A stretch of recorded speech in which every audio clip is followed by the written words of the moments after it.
Hi good evening all எல்லோரும் எப்படி இருக்கீங்க? இன்றைக்கி நம்ம பார்க்குற ப்ராப்பர்ட்டி பார்த்திங்கன்னா ஒரு ஓனர் ப்ராப்பர்ட்டியை பற்றி தாங்க பார்க்க போகிறோம். இந்த ப்ராப்பர்ட்டி எந்த லொக்கேஷனில் அமைஞ்சிருக்கு அப்படின்னு பார்த்தீங்கன்னா அமிஞ்சிக்கரை லொக்கேஷனில் அமைஞ்சிருக்குங்க. சூளைமேடுக்கும் அரும்பாக்கமுக்கும் சென்டரில் அமைஞ்சிருக்கு இந்த ப்ராப்பர்ட்டி. ஸ்ட்ரீட் நேம் பார்த்திங்கன்னா கலெக்ட்ரேட் காலனி. நல்ல ஒரு டீசெண்டான லொக்கேஷனுங்க. இந்த ப்ராப்பர்ட்டியோட லேண்ட் ஏரியா பார்த்திங்கன்னா 2116 ஸ்கொயர் ஃபீட்டில் அமைஞ்சிருக்கு. பில்டப் ஏரியா பார்த்திங்கன்னா 4600 ஸ்கொயர் ஃபீட்டில் பில்ட் பண்ணியிருக்காங்க. இந்த பில்டிங்கில் பார்த்திங்கன்னா பிஜி ஹாஸ்டல் ஆல்ரெடி ரன் ஆகிட்டு இருந்ததுங்க. இப்போ வேக்கண்ட்டில் இருக்குது. லேண்ட் அண்ட் பில்டிங் ரெண்டுமே அப்ரூவ்டுங்க. ப்ராப்பர்ட்டியோட ஃபேஸிங் பார்த்திங்கன்னா சவுத் ஃபேஸிங்கில் அமைஞ்சிருக்கு. ரோட் ஃபீட் பார்த்திங்கன்னா 30 ஃபீட் ரோடில் அமைஞ்சிருக்கு. டோட்டலாக பார்த்திங்கன்னா 12 ரூம்ஸ் இருக்குது. வித் அட்டாச்டு பாத்ரூமோட 12 ரூம்ஸ் இருக்குது.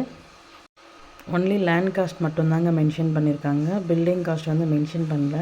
பில்டிங்கோட ஏஜ் பார்த்திங்கன்னா 15 இயர்ஸ் ஓல்டு பில்டிங்கு. பட் பெயிண்டிங்லாம் பண்ணி ரெனோவேட் பண்ணியிருக்காங்க. யூஸ்டு கண்டிஷனில் தான் இருக்குது. இந்த ப்ராப்பர்ட்டியோட ப்ரைஸ் பார்த்திங்கன்னா 2 crore சொல்கிறாங்க. ப்ரைஸ் வந்து ஸ்லைட்லி நெகோஷியபிள் இருக்குங்க, ரொம்ப பண்ண மாட்டாங்க. ரெண்டல் இன்கம் பார்த்திங்கன்னா 90,000 வருங்க. இப்போ வேக்கன்ட் பொசிஷனில் தான் இருக்குது. சேல் பண்ணுன்றதுக்காக வெக்கேட் பண்ணிட்டாங்க. Car parking and bike parking எல்லாமே இருக்குங்க. இந்த ப்ராப்பர்ட்டியை பற்றி மேலும் டீட்டெயில்ஸ் தெரிஞ்சுக்கணும் அப்படின்னா 9952519049க்கு கால் பண்ணுங்கள், வாட்ஸ்அப் பண்ணுங்கள், யூடியூப்பில் கமெண்ட் பண்ணுங்கள்.